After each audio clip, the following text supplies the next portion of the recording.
নমস্কার, আমি ডক্টর সুব্রত মণ্ডল। আমার আগের 24শে মার্চ 2026-এর ভিডিওটা যারা দেখেছো বা শুনেছো, তারা সেখানে নিশ্চয়ই ইঞ্জিনিয়ারিং পাস করে চাকরি পাবে তার একটা আউটকাম দিয়েছিলাম, সেটা অবজার্ভ করেছো। যারা দেখোনি তারা দেখে নিও আর অন্যদের শেয়ার করো। আজ আমি আমার এই কেরিয়ার অ্যাডভাইস চ্যানেলে আগের ভিডিওটার এক একটা পয়েন্ট নিয়ে আলোচনা করব। আগের চ্যানেলে আমি বলেছিলাম চাকরি পেতে গেলে টুল নলেজ ভেরি মাচ এসেন্সিয়াল। তাহলে ফ্রেশ ইঞ্জিনিয়ার যদি ইমিডিয়েট জব পেতে চায়, তাহলে তাদের কী লেভেলের স্কিল থাকা দরকার বা কী লেভেলের টুল নলেজ থাকা দরকার, সেটা নিয়ে আলোচনা করবো আজ। সিম্পল কথা, যে প্র্যাকটিক্যাল বা প্রজেক্ট বেস স্কিল কী লেভেলের হলে আমি চাকরি পেতে পারি ইমিডিয়েট। মানে শুধু টুল ওপেন করতে পারাটা এনাফ নয়, রিয়েল করতে পারাটাই দরকার। যে এক্সপোজার আছে আমার, এটা বোঝাতে হবে। নিজের কাজ এক্সপ্লেন করতে পারাটা আরও দরকার, very important thing. Branch wise কোন টুল কতটা শিখতে হবে আমি সেই ব্যাপারে একটু বলব। মেকানিক্যাল মেন টুল কি? AutoCAD, solid works. এখন প্রশ্ন কী লেভেলে শিখতে হবে? যেমন 2D ড্রয়িং শিখতে হবে, 3D মডেল করা শিখতে হবে। 3D model that is medium level, no high precision level, medium level. Simple machine part design শিখতে হবে, অ্যাসেম্বলির বেসিক জ্ঞান থাকতে হবে, অ্যাসেম্বলি করা।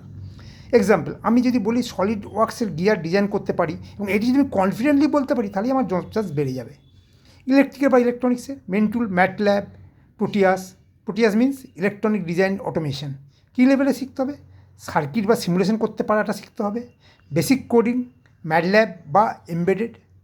এক্সাম্পল, পাওয়ার সাপ্লাই বা মোটর কন্ট্রোল সিস্টেমে সিমুলেশন করে দেখাতে পারলে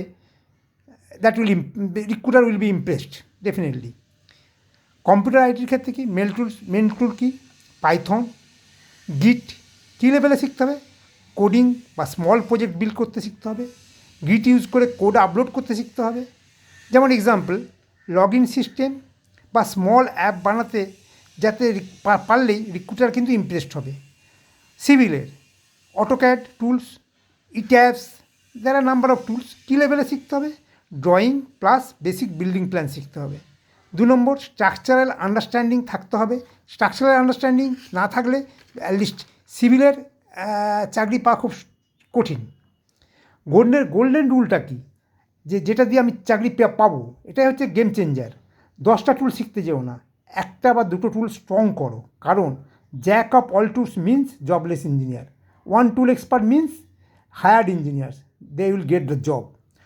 ফার্স্ট জব পাওয়ার ফর্মুলাটা কি? 1টা টুল চুজ করো, 15-20 দিন সিরিয়াসলি শেখো, 2টা রিয়েল প্রজেক্ট বানাও, রেজিউম লিঙ্কডিনে আপলোড করো।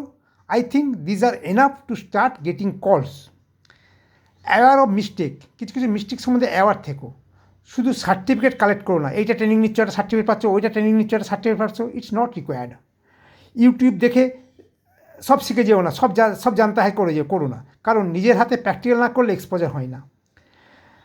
তারপরে তোমাকে দেখতে হবে রিক্রুটার কী দেখে। একটা ইন্টারভিউ বোর্ডে রিক্রুটার কী দেখে? সে দেখে can you do this work, তুমি কি কাজটা করতে পারবে? তার জন্য তো প্র্যাকটিক্যাল এক্সপোজার স্কিল দরকার। সো রিক্রুটার অলওয়েজ কিসে ইমপ্রেসড হয়?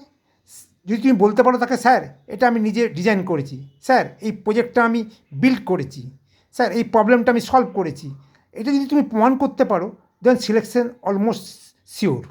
ফাইনাল কথা হলো, ইমিডিয়েট জব পেতে হলে টুল নলেজে তোমাকে অন্তত 10-এর মধ্যে 6ই হতে হবে, প্র্যাকটিক্যাল স্কিলে তোমাকে 10-এর মধ্যে 9 পেতে হবে, কনফিডেন্সে 10-এ 10।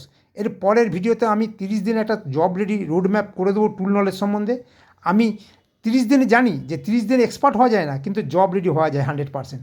Thank you all. ভিডিওটা দেখো, পরের ভিডিওটার জন্য অপেক্ষা করো এবং সবাইকে শেয়ার করো। Again thank you all.